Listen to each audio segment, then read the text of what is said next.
Hey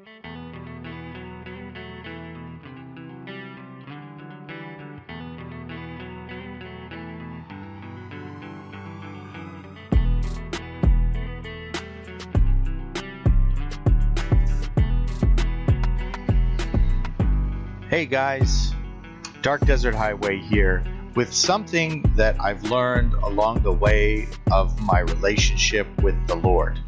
Okay? The fear of the Lord. The fear of the Lord is a genuine fear of the Lord. It's I'm terrified of Him. Okay? So I fear Him, so I keep myself from the things that He instructs me not to touch. That's one thing. And I've been criticized for this. Like, you're not supposed to be afraid of the Lord. But I see, as you'll see today in the text, that the fear of the Lord is a very healthy response to a relationship with the Lord, because He is mighty and terrifying. His word has been given to us to instruct us so that we don't have to fear God as like hiding from God, but that we have a healthy respect and fear of the Lord because we want to respect Him. We want to honor Him, and we want to do what is right before His eyes. So another thing that I've learned is His eyes, okay? Doing what's right before His eyes, because His eyes go over all of the earth and see everything. There is a record that is being kept of our lives by angels, and this record is standing against those who have not found salvation to their condemnation, but the record of our debt for those who are saved, it has been nailed to the cross so that we might come unto the Father through the sacrifice of the Lord Jesus Christ and what He accomplished on the cross. But a record is made. People are watching. Angels are watching us every day. Demons are watching us every day. There is a whole host of heaven that is poised to view the happenings of the world on a daily basis. And the Lord's eyes, everything is before the Lord's eyes. There is no darkness. There is no secret. There is nothing that He does not know. There is no room that you can find yourself in with a locked door, thinking that you're alone. You're really not alone. And this is a revelation that I've had because I've experienced the Lord. I walk around with the knowledge of the Lord on a daily basis. This creates a healthy fear that I would be commending my daily life to the Lord because I know that He sees everything. I know that there's a record. And what I do before the eyes of the Lord. So what I want to do is what is right before His eyes. That way I'm not terrified of a consequence that might come to me because of my behavior. And the consequence is real. Every time Israel was captured by the enemy and taken off to other territories, they're separated, their land is defiled, their temple is defiled, their houses are taken spoil, and it was because of the way that they lived before the eyes of the Lord. The Lord gave them the command. He said, look, these are my statutes and ordinances. This is what I command. This is what you need to teach the people about me because I am your God. So let's go ahead and get into Deuteronomy chapter 6, and we're just going to read here. And you're going to hear the highlights that I just pointed out in the beginning of this video. Deuteronomy chapter 6, verses 1. This is the command, the statutes and ordinances the Lord your God has commanded me to teach you, so that you may follow them in the land you are about to enter and possess.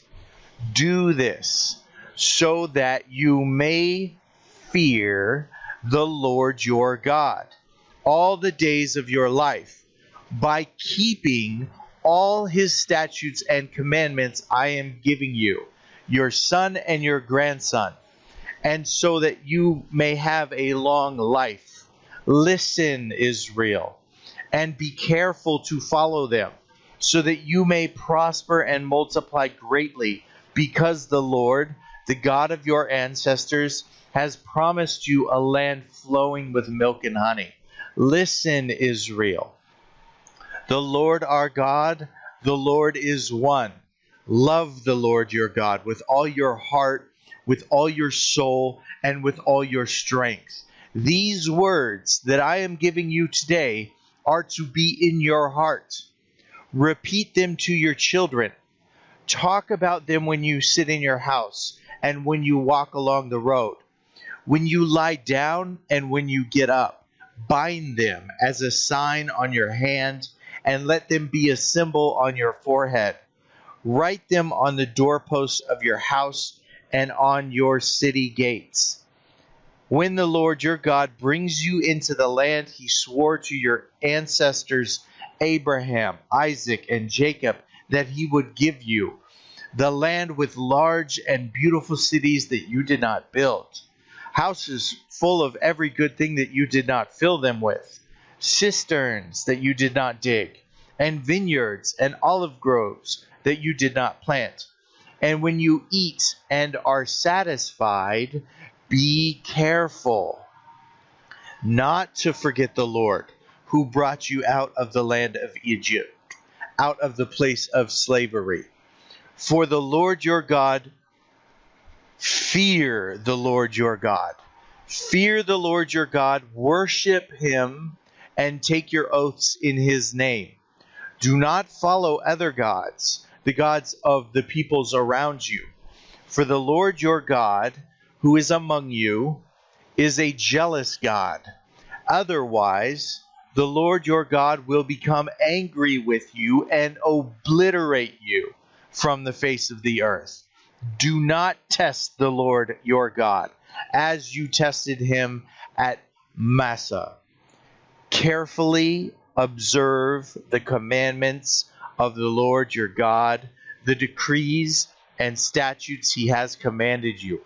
Do what is right and good in the Lord's sight, so that you may prosper, and so that you may enter and possess the good land the Lord your God swore to give to your ancestors, by driving out all your enemies before you, as the Lord has said. Now, when your son asks you in the future, what is the meaning of the decrees, statutes, and ordinances that the Lord our God commanded you, tell him, we were slaves of Pharaoh in Egypt, but the Lord brought us out of Egypt with a strong hand. Before our eyes, the Lord inflicted great and devastating signs and wonders on Egypt, on Pharaoh, and all his household. But he brought us from there in order to lead us and to give us the land he swore to our ancestors. The Lord commanded us to follow all these statutes and to fear the Lord our God, for our prosperity always, and for our preservation as it is today. Righteousness will be ours, if we are careful to follow every one of these commands before the Lord our God, as he has commanded us. So you can hear it. Fear the Lord. Do what is right before his eyes. Be careful to follow the commands. Do them and live.